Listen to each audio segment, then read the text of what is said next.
Bonjour, bienvenue sur Podcast Science, le balado qui fait aimer la science. Aujourd'hui, épisode numéro 66 avec Mathieu. Salut Mathieu. Salut professeur Fun. Donc ça va être un épisode mémorable parce que c'est ton dernier dossier dans cette configuration-là.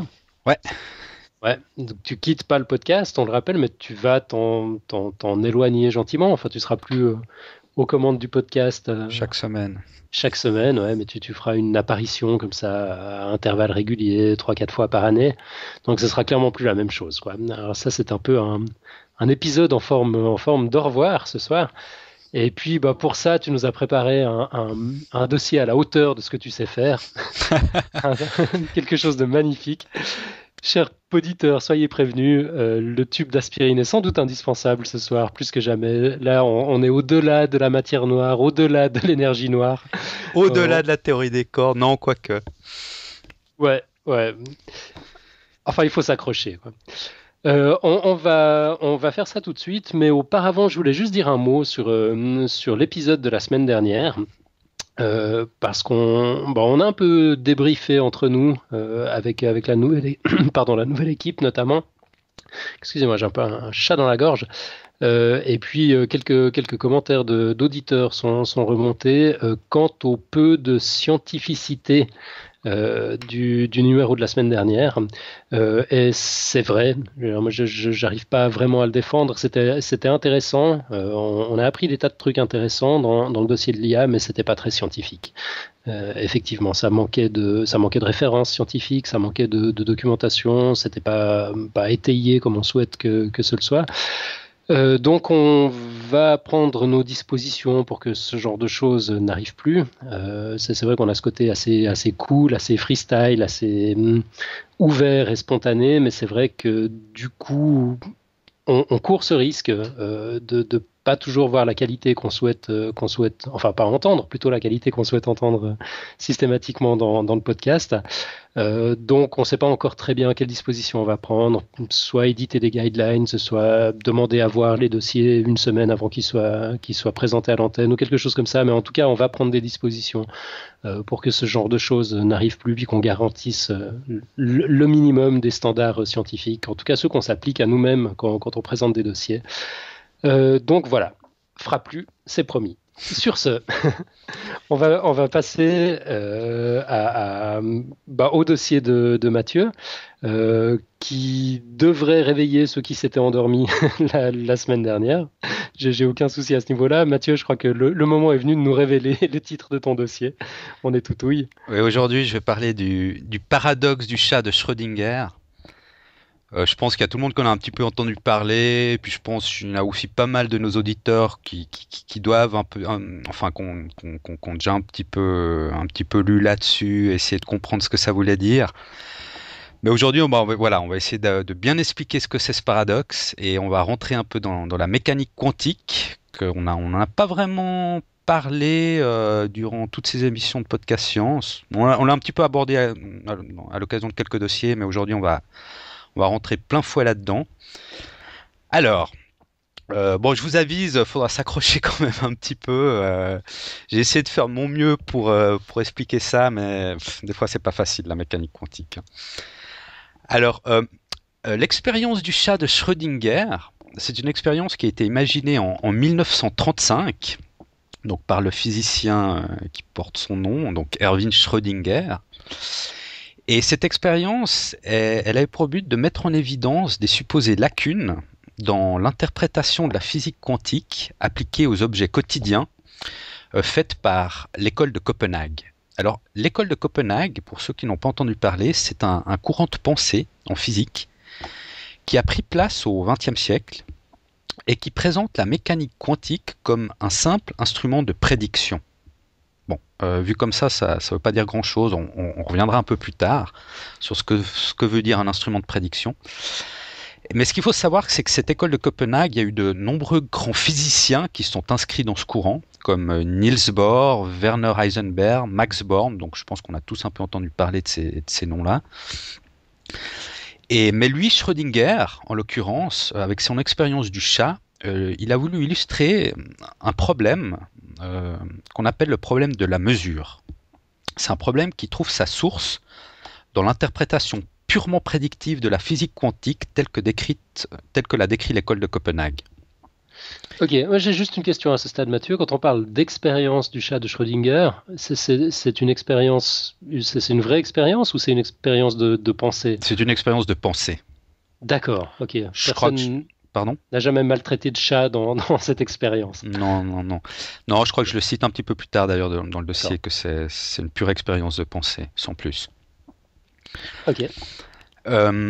Donc on va un petit peu introduire la mécanique quantique pour commencer, pour bien se mettre dans le bain.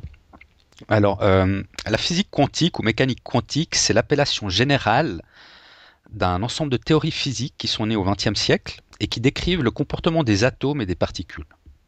Et la mécanique quantique a donc pour but de décrire le monde microscopique et de l'infiniment petit.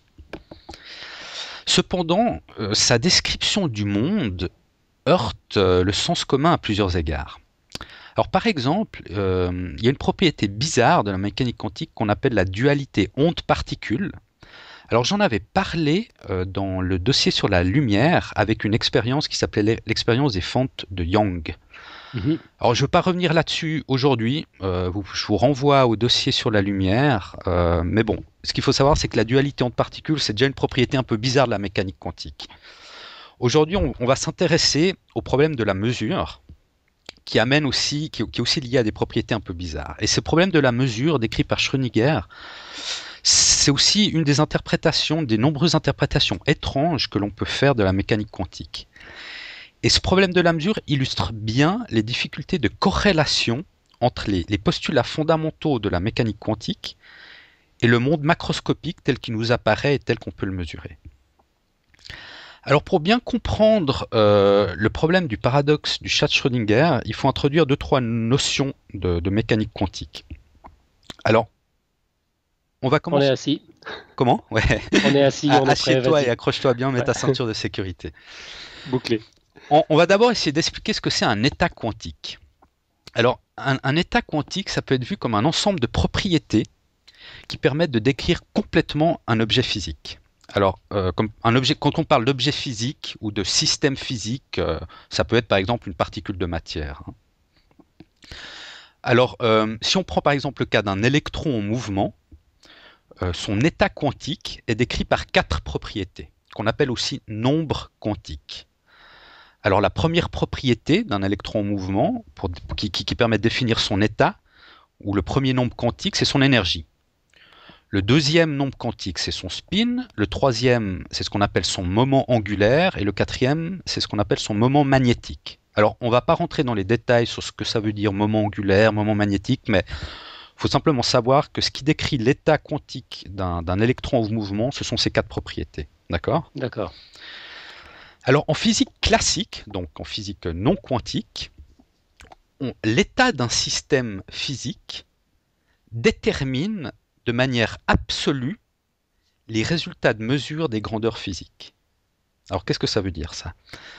Ça veut dire que si on a par exemple une particule qui est dans un état très énergétique, eh ben, si on veut mesurer par exemple une des grandeurs de cet état qui peut être par exemple la vitesse de la particule, on va se rendre compte qu'elle a une vitesse très élevée.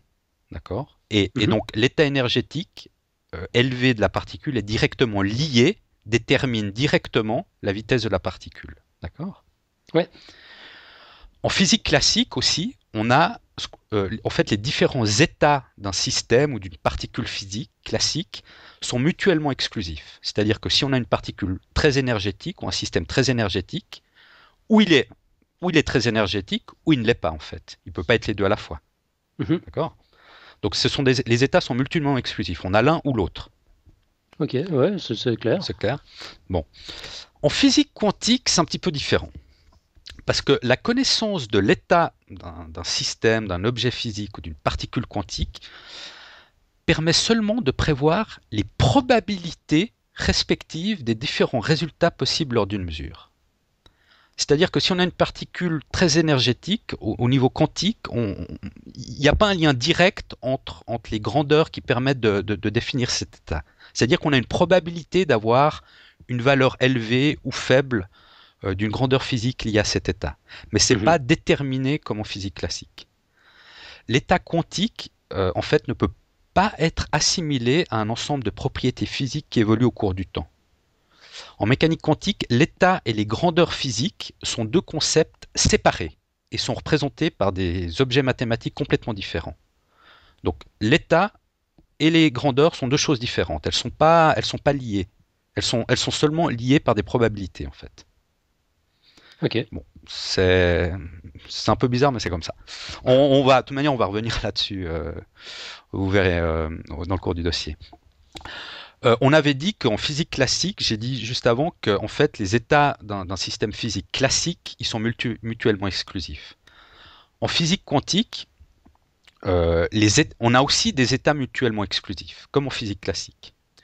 Donc ces états mutuellement exclusifs existent aussi et on les appelle les états quantiques orthogonaux. D'accord ? Donc c'est des états qui, si on a l'un, on n'a pas l'autre. D'accord ? D'accord.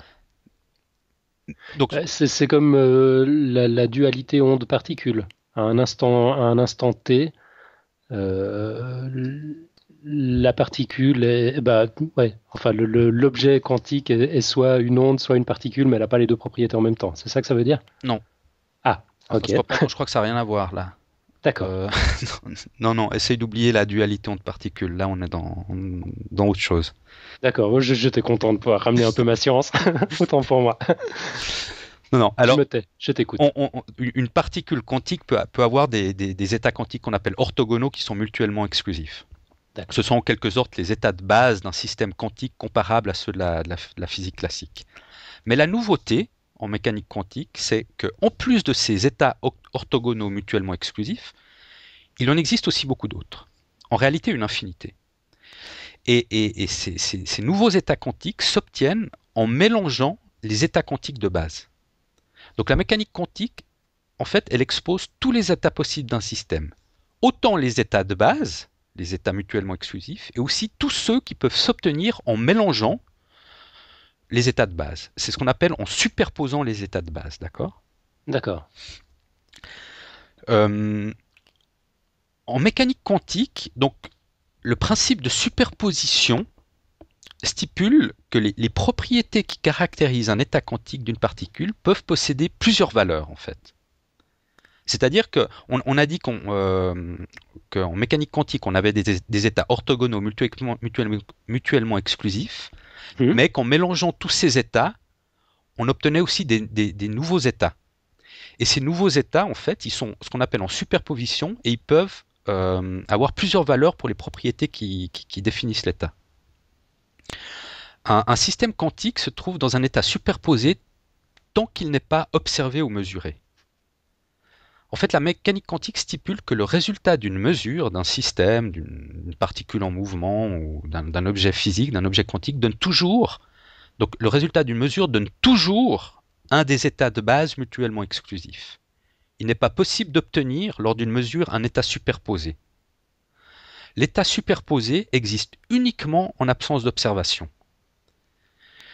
Et pour expliquer un peu mieux ce phénomène, il faut faire appel à une nouvelle notion qu'on appelle la fonction d'onde. Alors, la description du monde par la mécanique quantique repose sur justement ce qu'on appelle une fonction d'onde, qui donne les probabilités de trouver une particule ou un objet quantique dans un état ou un autre.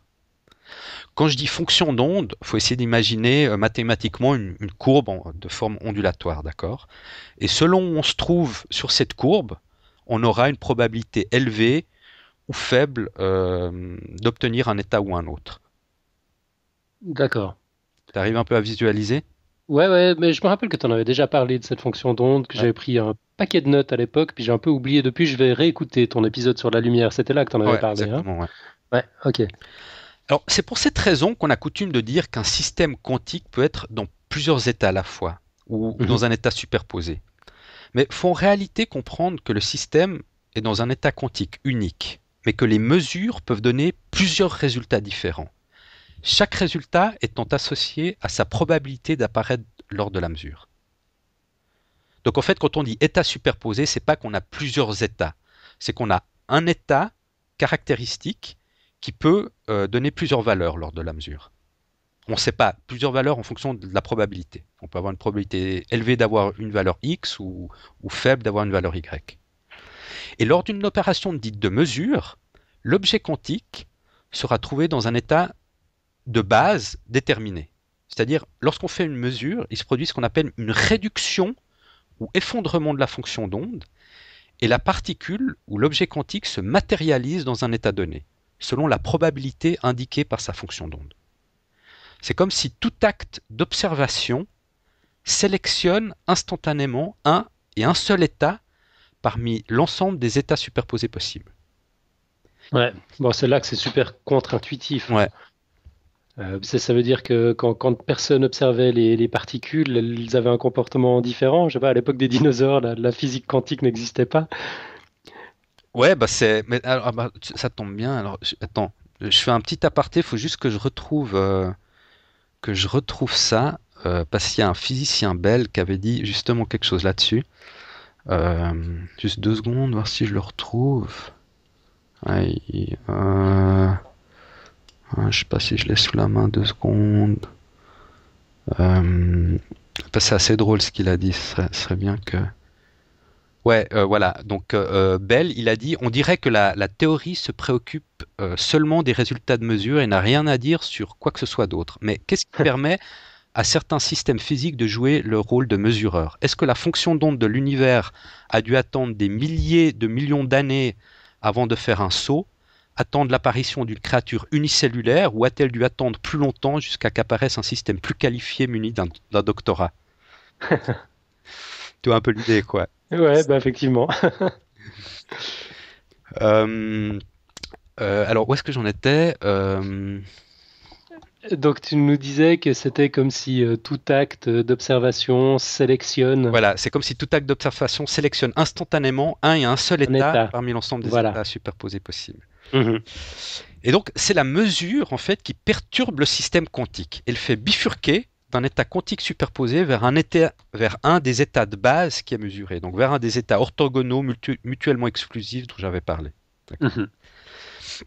Et c'est un état donc l'état qu'on obtient après la mesure, c'est un état qui ne préexiste pas avant la mesure et qui a une probabilité d'advenir décrite par la fonction d'onde de la particule. Et c'est la mesure qui semble faire advenir. Parce que dans un système classique, de physique classique, l'état, il est le même avant et après la mesure. Si on a une particule Exactement. énergétique, Ouais. elle est énergétique, on la mesure, et elle est toujours énergétique après la mesure. Ouais. Là, en physique quantique, c'est pas comme ça. L'état ne préexiste pas avant la mesure. Il n'a qu'une probabilité d'advenir qui est décrite par sa fonction d'onde, et c'est la mesure qui semble le faire advenir. Donc, Mhm. en mécanique quantique, il n'est pas possible de connaître l'état d'un système avant son observation, tout simplement parce que l'information sur cet état n'existe pas dans l'univers. Ça peut paraître un peu prétentieux de dire ça comme ça, mais c'est comme si avant la mesure, l'univers n'aurait pas encore décidé quel en serait le résultat. C'est un peu space, hein? Ouais, donc on force le destin de la pauvre particule en l'observant. Voilà. Ouais. Bon. Alors bon, là on essaie un peu de mettre en place ces 2-3 notions de fonction d'onde, de superposition et d'état quantique. Alors maintenant on va s'attaquer à l'expérience du chat de Schrödinger. Alors l'expérience, elle consiste à enfermer un chat dans une boîte fermée, et dans cette boîte il y a un dispositif qui tue l'animal dès que le dispositif détecte la désintégration d'un atome d'un corps radioactif. C'est-à-dire on a un atome, on a une boîte, on a un chat dedans, on a un atome radioactif et on a un appareil qui permet de détecter la désintégration ou non de cet atome, d'accord? D'accord. Donc on peut imaginer par exemple comme détecteur un détecteur de radioactivité comme un compteur Geiger. Et ce détecteur de radioactivité, lui, il est relié à un interrupteur, toujours dans la boîte, qui peut provoquer la chute d'un marteau qui casse une fiole de poison en libérant un gaz mortel pour le chat. Donc l'interrupteur, il est activé et le chat est empoisonné si l'atome réactif se désintègre. Au contraire, l'interrupteur n'est pas activé et le chat reste vivant si l'atome ne se désintègre pas. D'accord? D'accord. Tu vois un peu le dispositif là. Ouais, je vois le truc. Et si les probabilités de la fonction d'onde de la particule radioactive indiquent qu'une désintégration a une chance sur 2 d'avoir eu lieu au bout d'une minute, la mécanique quantique indique que tant que l'observation n'est pas faite, l'atome est en superposition et simultanément dans 2 états, c'est-à-dire intact et désintégré. D'accord ?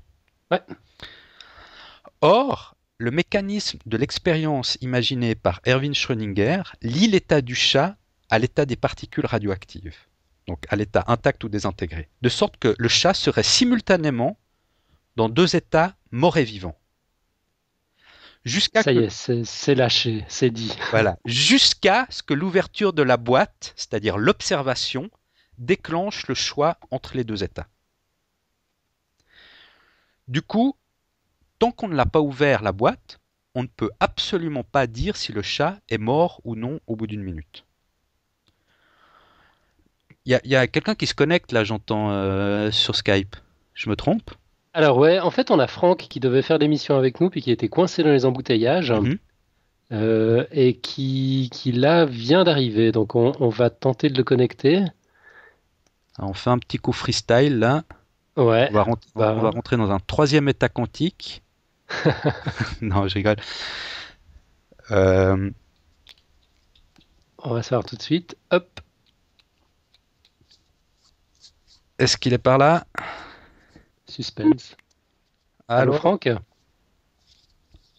Franck, t'es avec nous ? Non, il n'est pas avec nous. Bon, tant pis pour le 3e état quantique. Il est pas là ?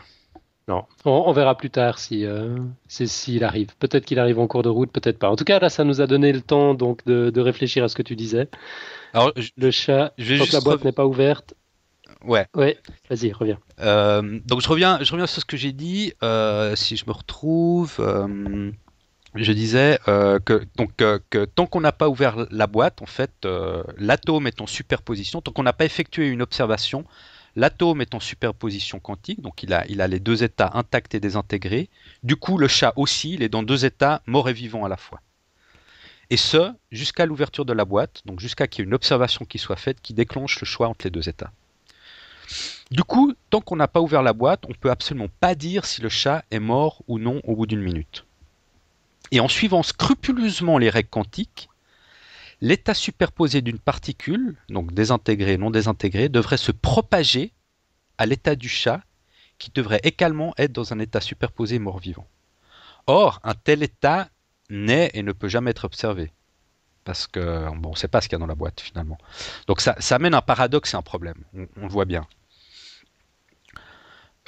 La difficulté principale dans notre conceptualisation de cette expérience tient dans le fait que si l'on est généralement prêt à accepter ce genre de situation un peu bizarre pour une particule quantique, notre esprit refuse quand même d'accepter facilement une situation similaire qui semble aussi peu naturelle quand il s'agit d'un sujet plus familier, macroscopique à notre échelle comme un chat. Ouais. En fait, le passage à l'échelle macroscopique que représente le chat par rapport aux particules radioactives est le principal intérêt de l'expérience. Il ne s'agit pas d'une question sur le vivant, c'est-à-dire, excusez-moi, petit chat dans la gorge, c'est le cas de le dire, hein. Il ne s'agit pas d'une question sur le vivant, sur la vie ou le mort, parce qu'en fait, on peut très bien remplacer le chat par autre chose. On peut, par exemple, le propre interrupteur lui-même est un objet macroscopique qui se trouverait dans 2 états simultanés, éteint et déclenché à la fois aussi. Cette expérience est plus une expérience de pensée, comme tu l'as dit au début du dossier. Donc c'est plus une expérience de pensée qu'une expérience réalisable au sens physique du terme. On ne pourra en effet jamais mettre en évidence directement ou mesurer que le chat est à la fois mort et vivant. Car le fait d'essayer de connaître son état provoquera nécessairement l'effondrement. Je m'excuse, je vais tousser un petit peu parce que j'ai un sacré chat à la quantique qui s'est... Tousse un bon coup. T'as un chat à la fois mort et vivant dans la gorge. Je vais juste arrêter le micro 2 secondes. C'est la vengeance du chat qui n'a pas aimé son état quantique. C'est normal, ça devait arriver. Moi, je me suis toujours demandé à quoi ressemblerait cette expérience s'il avait choisi autre chose qu'un chat, parce que tout de suite, c'est émotionnel. quand on parle d'un mammifère auquel on est attaché. Je ne sais pas si on avait imaginé une autre créature que le chat, est-ce que cette expérience de pensée aurait eu le même impact? Est-ce qu'elle aurait été aussi forte? Mais Einstein, il avait. Je m'excuse, faut que j'aille boire une goutte d'eau, je crois. Je vais pas y arriver. Vas-y, vas-y. 2 secondes. Non, ça a l'air d'aller là. Non, en fait, Einstein, il avait imaginé une expérience similaire, mais avec un tonneau de poudre au lieu du chat. Un tonneau de poudre qui pouvait exploser ou pas, ou qui explosait ou qui explosait pas en même temps, en fait. D'accord. Non, le chat, c'est qu'un exemple, finalement. Donc, en fait, donc oui, c'est plus une expérience de pensée qu'une expérience réalisable au sens physique du terme. On pourra en effet jamais mettre en évidence directement ou mesurer que le chat est à la fois mort et vivant.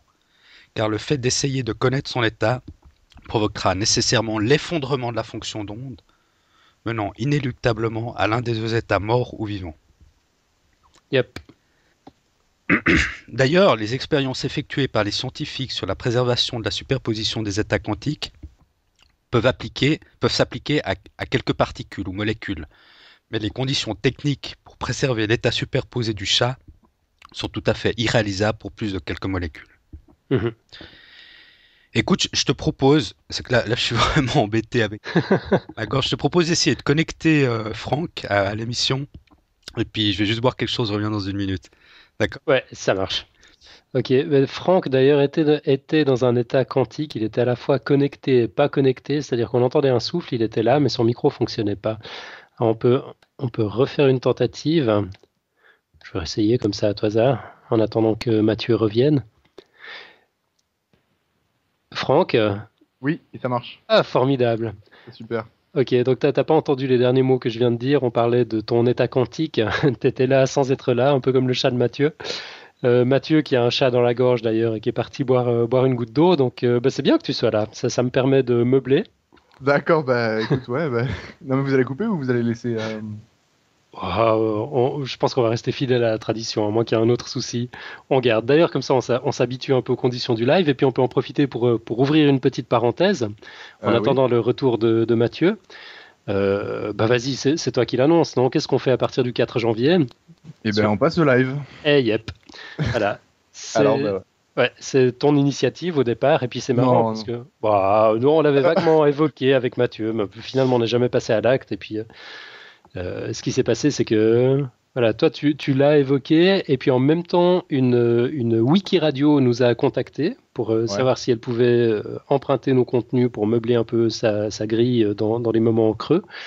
C'est une wiki radio qui est spécialisée dans l'innovation et la science. Et puis du coup, on a rebondi sur la proposition. Leur spécialisation, c'est l'innovation technologique et sociale, pour être précis. Oui, au départ. C'est vrai. Mais enfin, ils sont en train d'élargir la ligne éditoriale pour y inclure la science, justement. D'accord. Bah oui, avec nous, justement. Ouais. Je suis de retour. Ah, magnifique. Bah, on a mis ton dossier entre parenthèses, en fait. on parle du live qui démarre au prochain numéro, puis on te rend tout de suite l'antenne. Okay.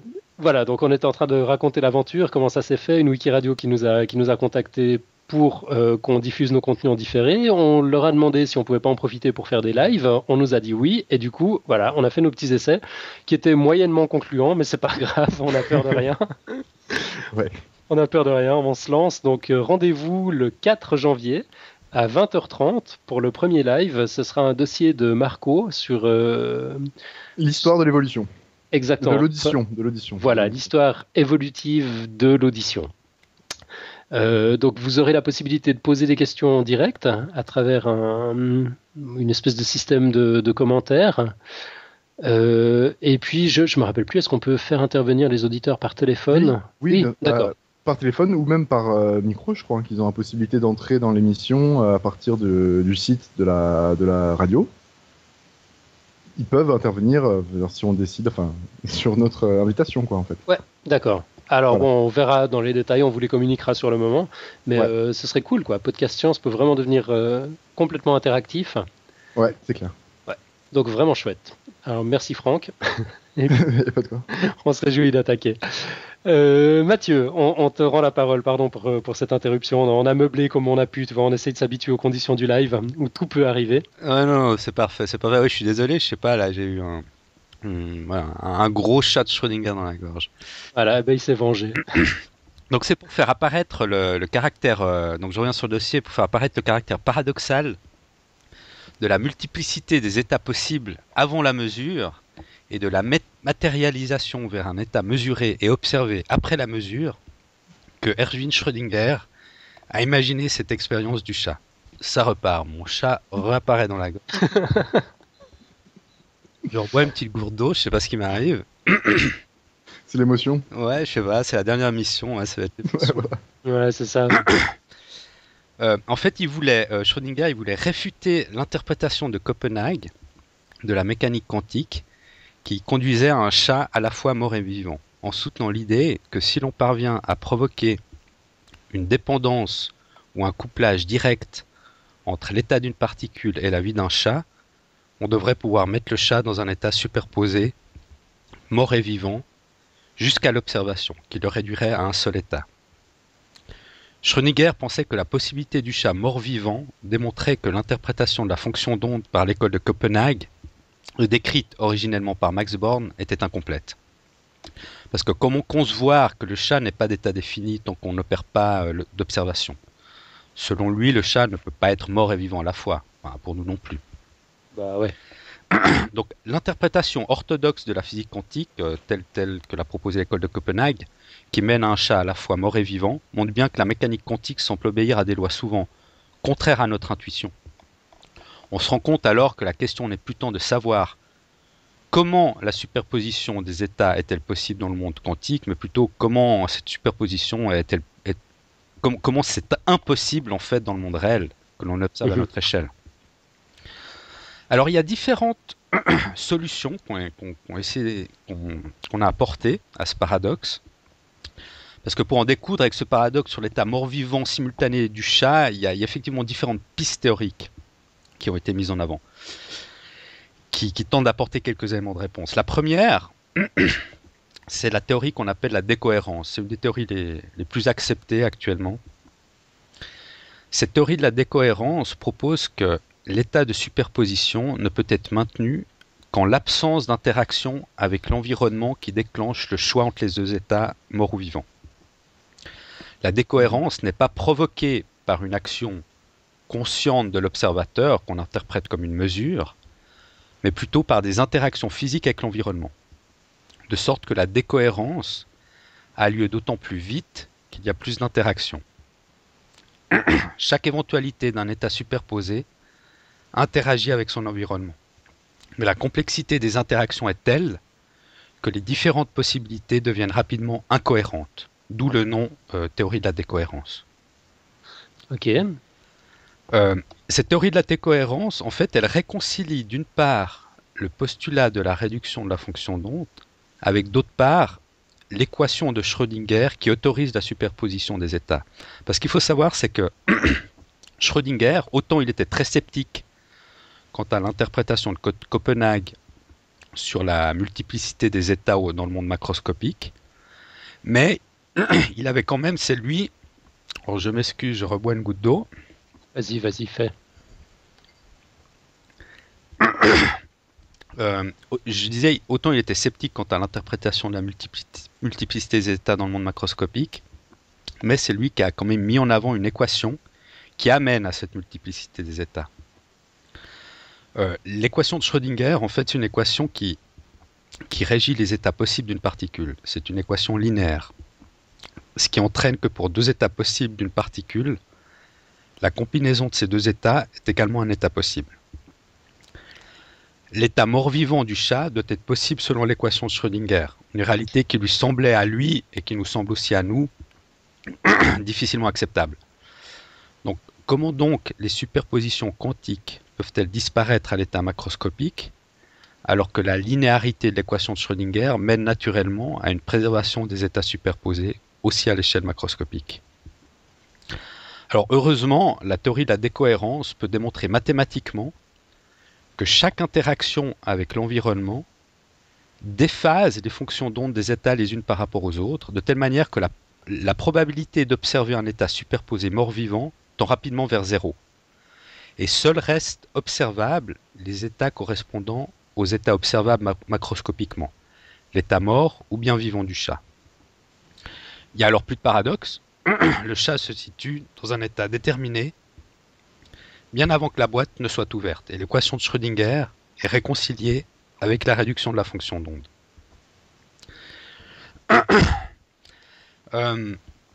Les interactions et l'environnement dont il est question dans cette théorie de la décohérence ont des origines très diverses. Typiquement, le simple fait d'éclairer un système quantique suffit à provoquer une décohérence. Même en l'absence de tout éclairage, il restera toujours au minimum les quelques photons du fond diffus cosmologique qui provoquent également une décohérence. Bien que bien plus lente en fait, mais il y aura quand même une décohérence. Et bien naturellement, le fait de mesurer volontairement un système quantique provoque des interactions nombreuses et complexes avec un environnement constitué par l'appareil de mesure. Dans ce cas, la décohérence est pratiquement instantanée et inévitable. À l'échelle macroscopique, où on trouve des milliards de particules en interaction avec l'environnement, la rupture de la cohérence, donc des états superposés, se produit donc pratiquement instantanément. Autrement dit, l'état de superposition ne peut être maintenu que pour des objets de très petite taille constitués de quelques particules. Donc pour la théorie de la décohérence, l'effondrement de la fonction d'onde n'est pas spécifiquement provoqué par un acte de mesure, mais peut avoir lieu spontanément, même en l'absence d'observation et d'observateur.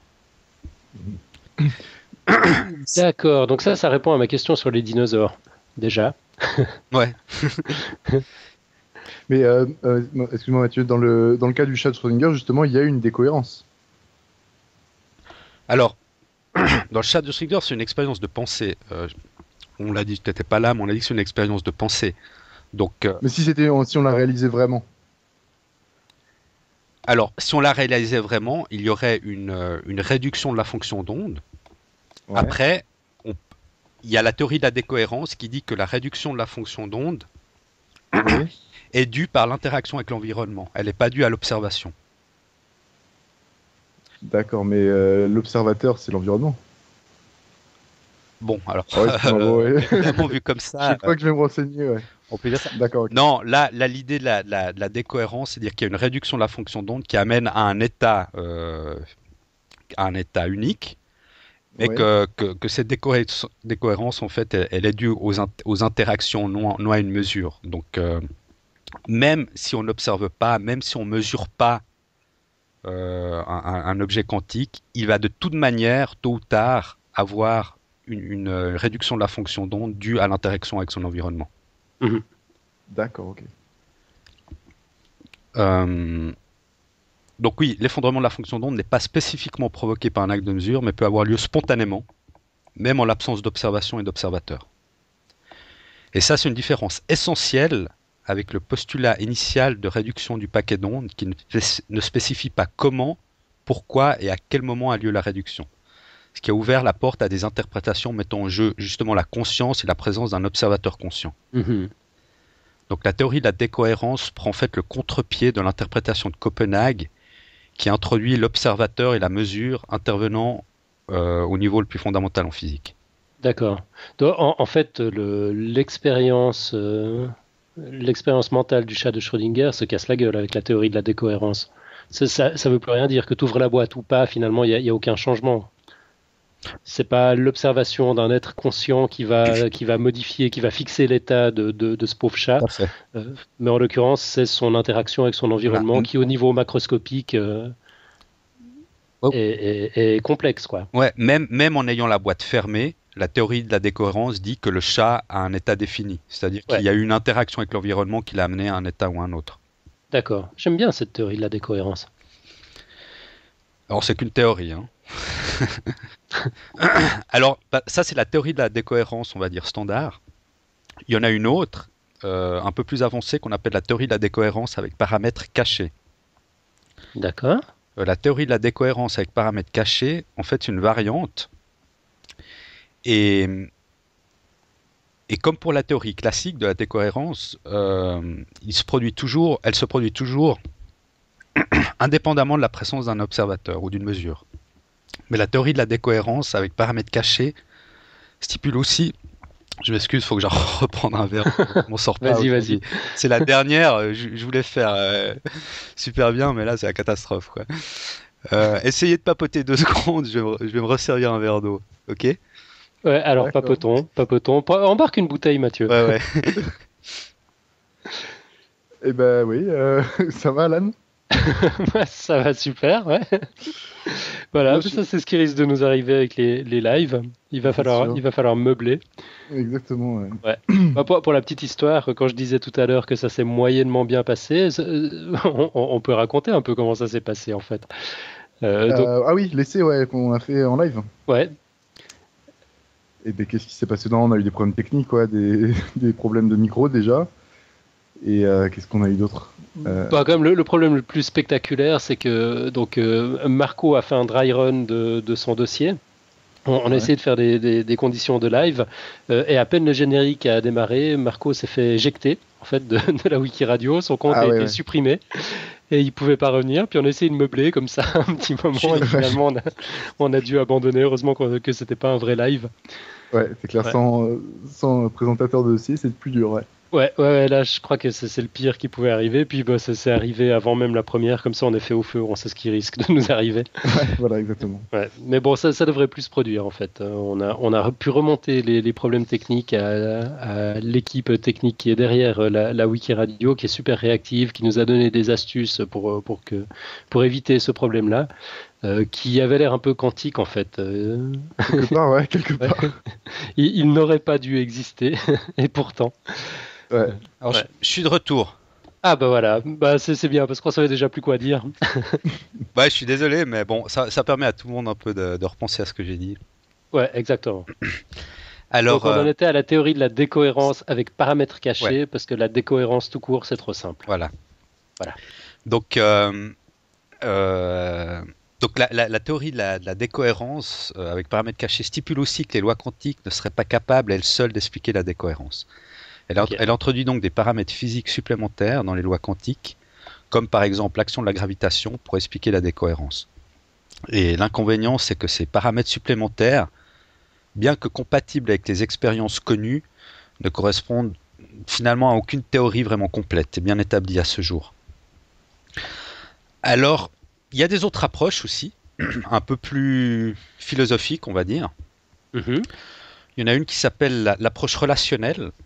L'interprétation relationnelle, elle, ne fait aucune distinction fondamentale entre l'expérimentateur humain, le chat, l'appareil de mesure, les objets animés conscients ou inanimés. Tous sont des systèmes quantiques gouvernés par les mêmes lois de l'évolution de la fonction d'onde.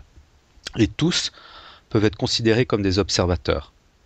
L'interprétation relationnelle autorise que différents observateurs peuvent avoir différents points de vue d'une même série d'événements, selon l'information dont ils disposent sur le système. Par exemple, le chat peut être considéré comme un observateur de l'appareil de mesure, alors que l'expérimentateur, lui, peut être considéré comme un autre observateur du système se trouvant dans la boîte, c'est-à-dire le chat plus l'appareil de mesure. Et avant que la boîte soit ouverte, le chat, selon qu'il soit vivant ou mort, dispose de l'information sur l'état de l'appareil, l'atome s'est désintégré ou non, mais l'expérimentateur, lui, ne dispose pas encore de l'information sur l'état du contenu de la boîte. Ouais. Ainsi, les deux observateurs ont simultanément deux points de vue différents sur la situation. Pour le chat, la fonction d'onde de l'appareil apparaît comme réduite. Pour l'expérimentateur, le contenu, c'est-à-dire le chat plus l'appareil de mesure, semble toujours être en superposition. C'est seulement quand la boîte est ouverte que les deux observateurs, le chat et l'expérimentateur, ont la même information sur ce qui s'est passé. C'est seulement à ce moment que pour les deux observateurs, le système s'est réduit à un état défini.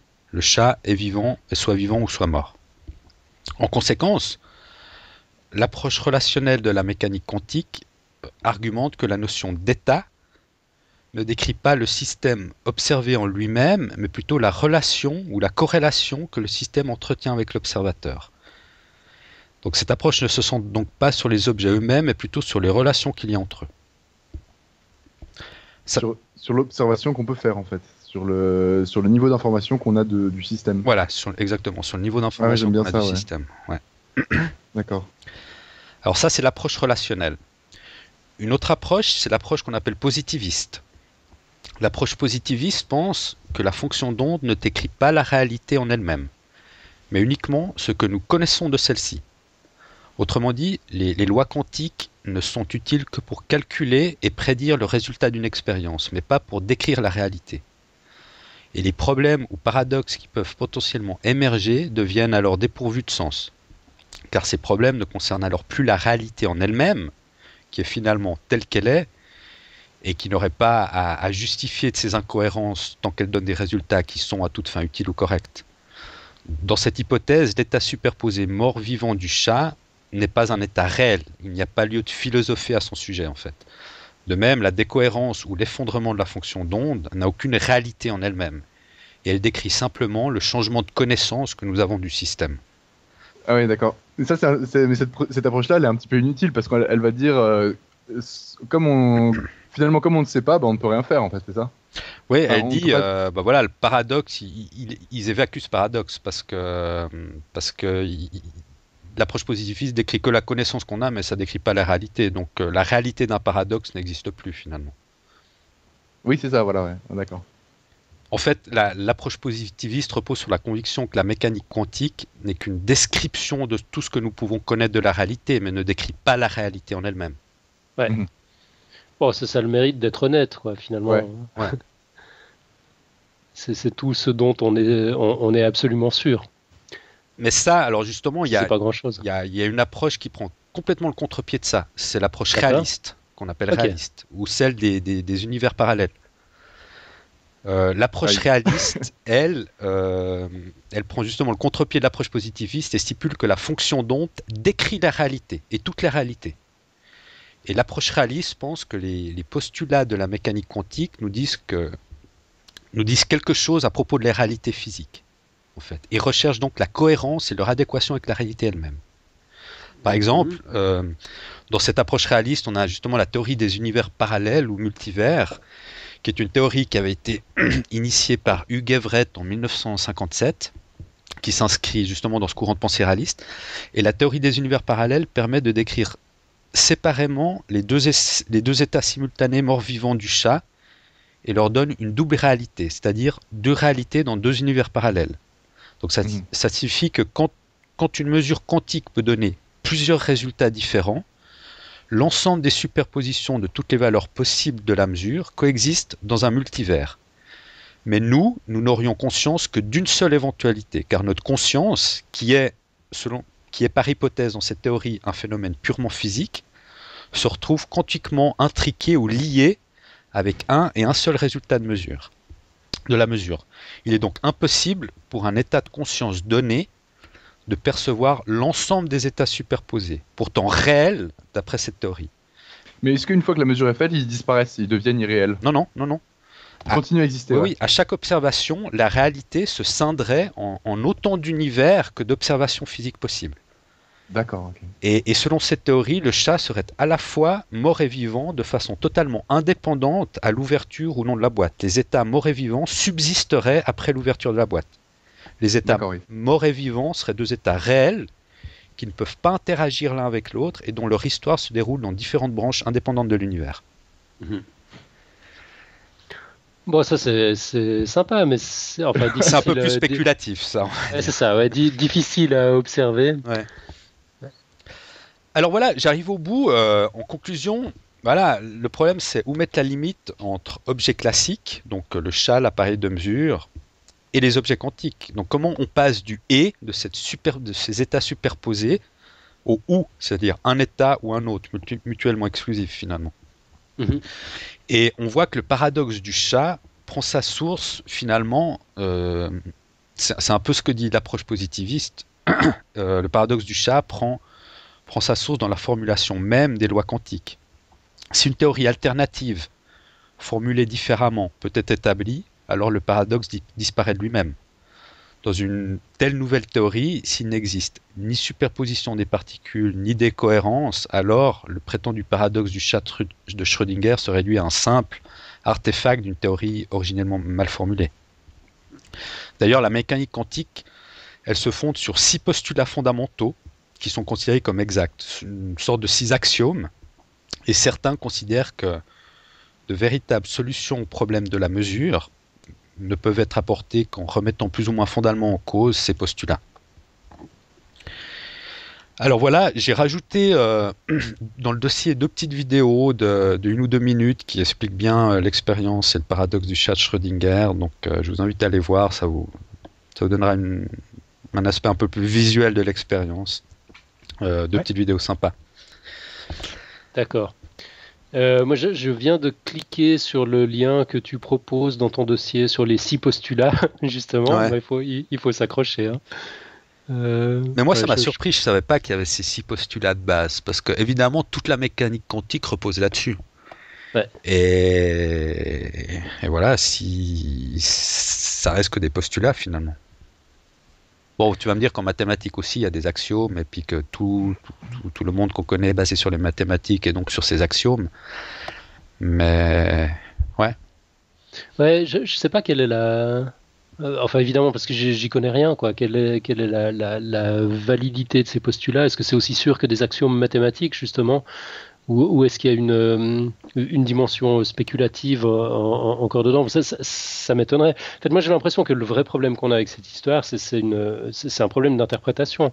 On observe un phénomène, ou en tout cas, on le démontre mathématiquement, et puis après, c'est comme si on n'était pas câblé pour le comprendre. En fait, on ne sait pas ce qu'on doit faire de cette information, puis on cherche toutes sortes d'explications qui sont plus ou moins cohérentes, plus ou moins plausibles. Mais j'ai l'impression qu'on ne sait toujours pas très bien exactement à quoi on a affaire. Qu'est-ce que tu en penses, toi? Alors tout à fait, mais ça va nous amener à la quote d'aujourd'hui, Ah bon, déjà. Qui va tout à fait dans le sens que tu dis. Bon, d'accord, mais on va quand même se garder un petit moment avant la quote, surtout que c'est ta dernière quote dans cette formule, alors on va la savourer, exactement. On va attendre un petit moment. On avait encore 1 ou 2 choses à dire, si je reprends les notes de l'émission. Alors d'abord sur le live, Franck, on avait encore quelques petites informations qu'on n'a pas dites spontanément comme ça. Quand on a meublé tout à l'heure. Ouais. Je sais pas si tu veux en parler maintenant. Bah écoute, j'ai pas exactement les infos sous les yeux parce que je suis pas bien dans le fil. Je te laisse y aller, vas-y. D'accord, ok. Donc d'abord le nom de la radio dont on a parlé. La radio s'appelle Newiz, N-E-W-2-E-Z. Le live, on va le faire tous les mercredis de 20h30 à 21h30, donc à partir du 4 janvier. On vous mettra l'adresse sur laquelle vous pouvez nous écouter. On vous mettra ça avant l'émission sur Twitter, sur Facebook, sur le site de Podcast Science. Vous ne devriez pas le louper. Ça va figurer dans les notes d'émission de cette semaine.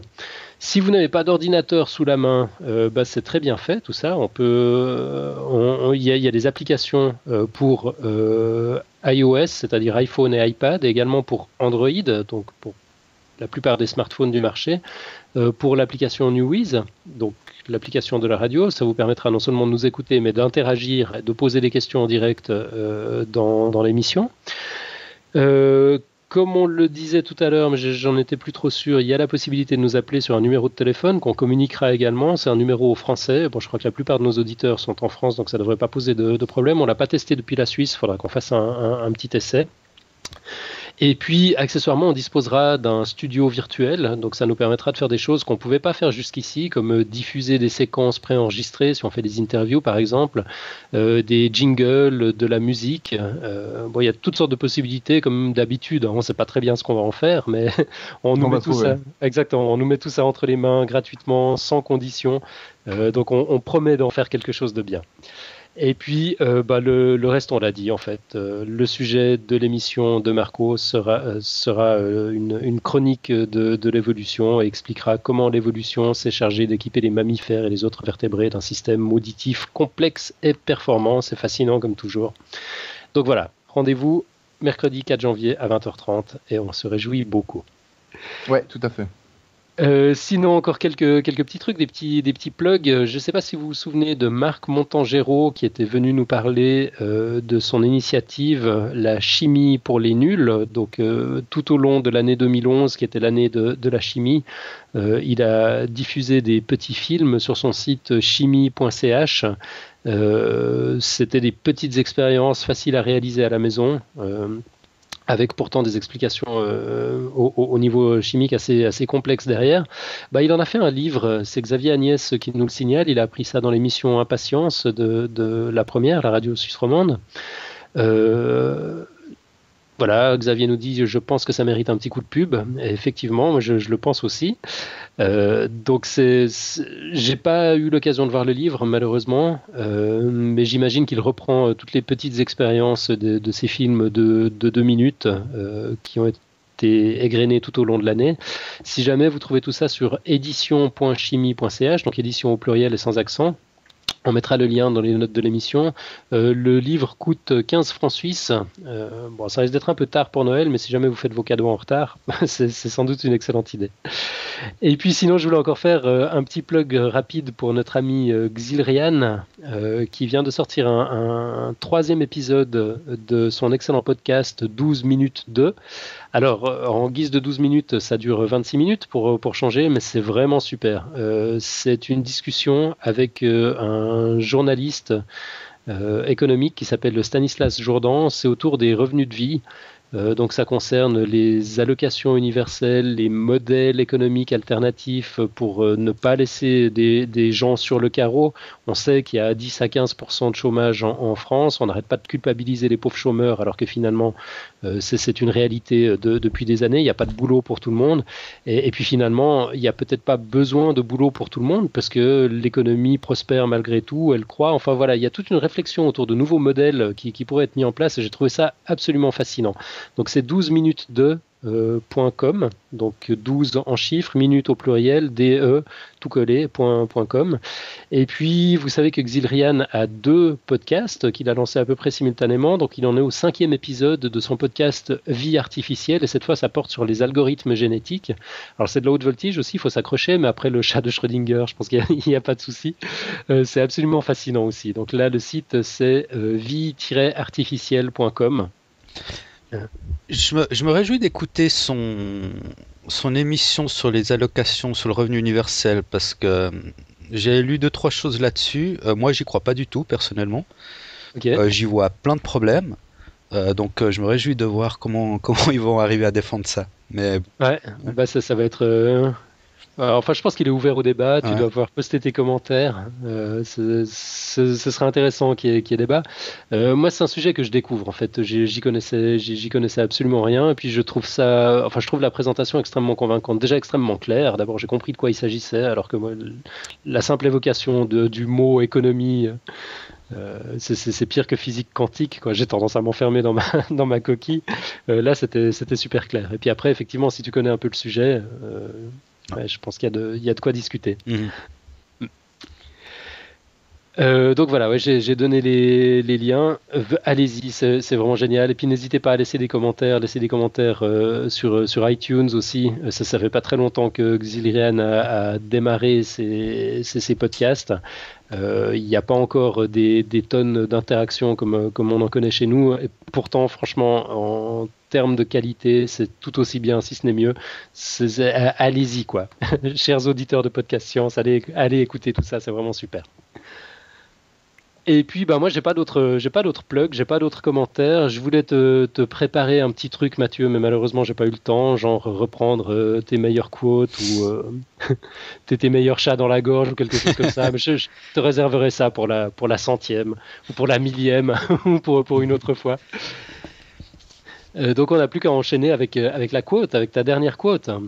Ouais, alors, je sais pas si la dire d'abord et de essayer un peu de la décrypter après ou l'inverse. Ça rejoint un peu ce que tu as dit à la fin du dossier en ce qui concerne les interprétations. Je vais peut-être d'abord un peu... je vais peut-être la dire à la fin, en fait, la quote. D'accord. Parce que, bon, on a vu qu'il y avait différentes théories qui tendaient d'interpréter un peu ce paradoxe. Et en fait, il y a de plus en plus de physiciens qui s'inscrivent dans un mouvement qu'on appelle, qui mène une interprétation qu'on appelle instrumentaliste. Et cette interprétation instrumentaliste, en fait, on l'appelle interprétation, mais en fait, elle essaye d'éviter tout type d'interprétation, en fait. Parce que le problème, c'est est-ce qu'il faut expliquer uniquement ou essayer d'écrire uniquement ce que disent les équations, ou est-ce qu'il faut aussi en faire une interprétation? C'est un peu ça, c'est un peu ce que tu disais avant, que voilà, on essaie de lancer des interprétations, mais finalement, on sait pas grand-chose. Parce que le problème de la mécanique quantique, en fait, c'est justement qu'elle a diverses interprétations, et aujourd'hui, on ne sait pas quelle est la bonne. Et d'ailleurs, on ne sait même pas si ça fait du sens de se poser la question s'il y a une interprétation correcte. Il y a quand même ça a quand même du sens puisque c'est utile aujourd'hui la mécanique quantique. Ça donne pas mal de par exemple, je pense aux ordinateurs quantiques. C'est quelque chose qui marche. Oui, non. Alors c'est clair qu'au niveau quantique, on a des équations qui montrent la superposition des états. Ça c'est au niveau quantique. Mais le paradoxe de Schrödinger, c'est d'extrapoler ces notions au niveau macroscopique.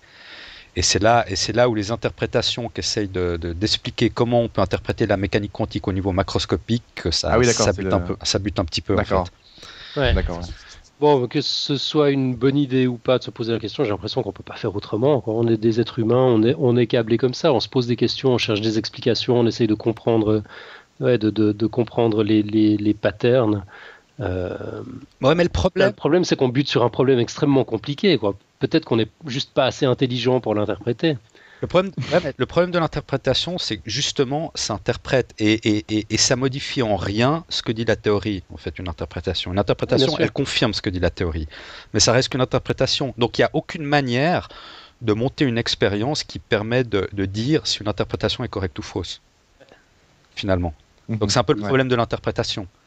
Alors, ça m'amène à la quote. Beaucoup de gens pensent qu'elle est de Richard Feynman, mais elle n'est pas de Richard Feynman, elle est d'un autre physicien qui s'appelle David Mermin, qui dit en anglais « Shut up and calculate ». Ouais, elle est facile à traduire celle-là.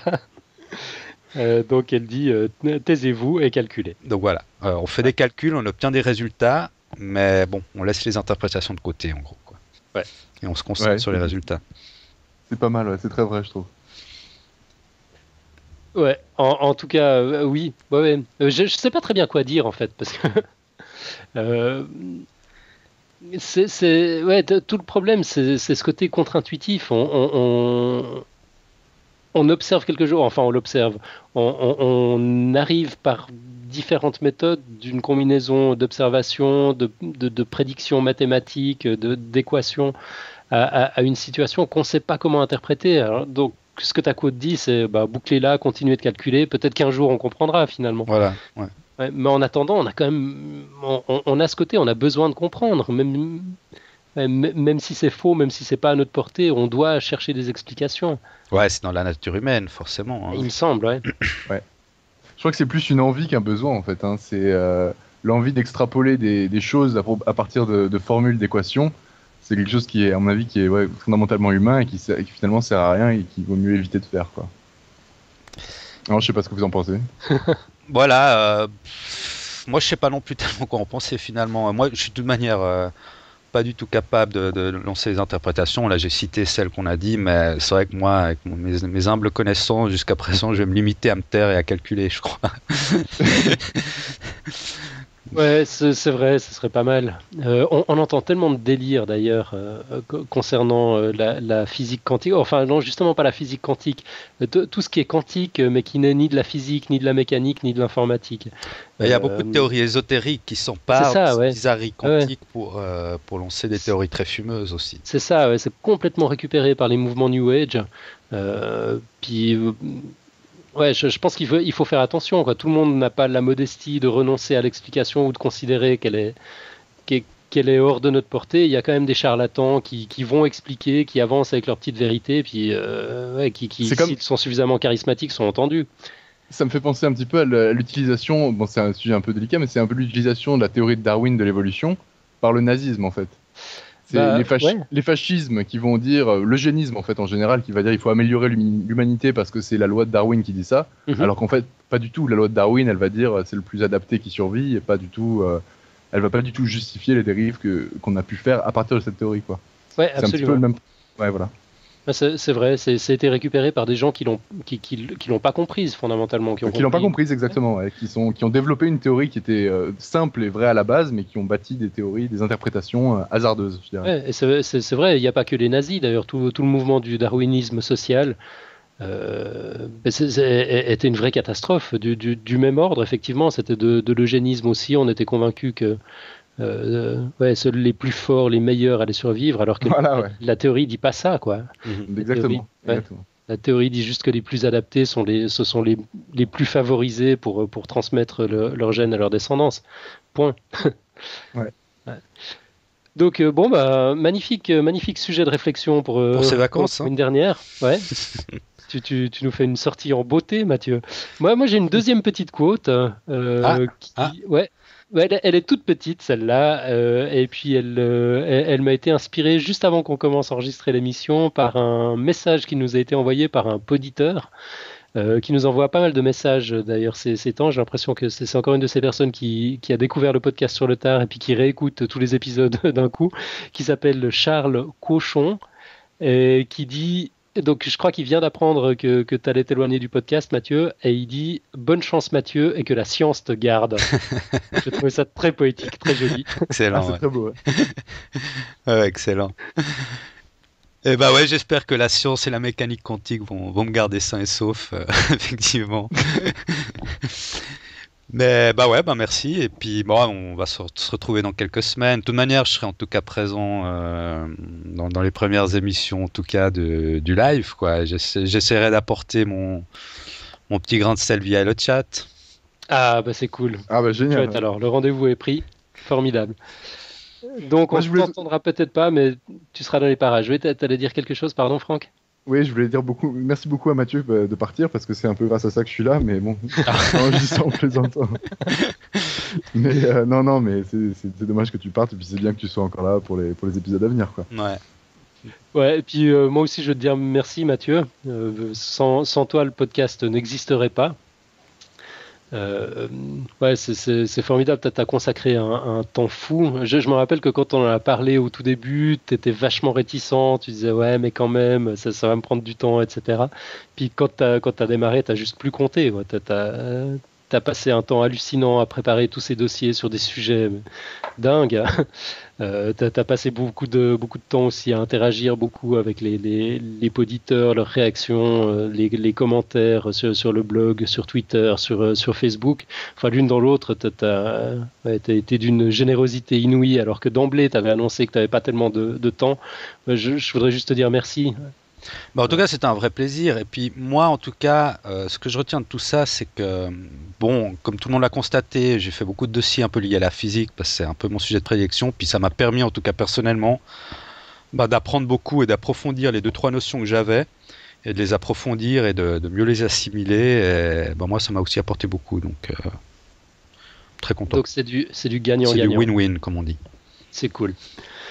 Ok, donc là pour ceux qui nous écouteraient en différé, ce que vous venez d'entendre, c'est l'émission qui a été enregistrée le 21 décembre 2011.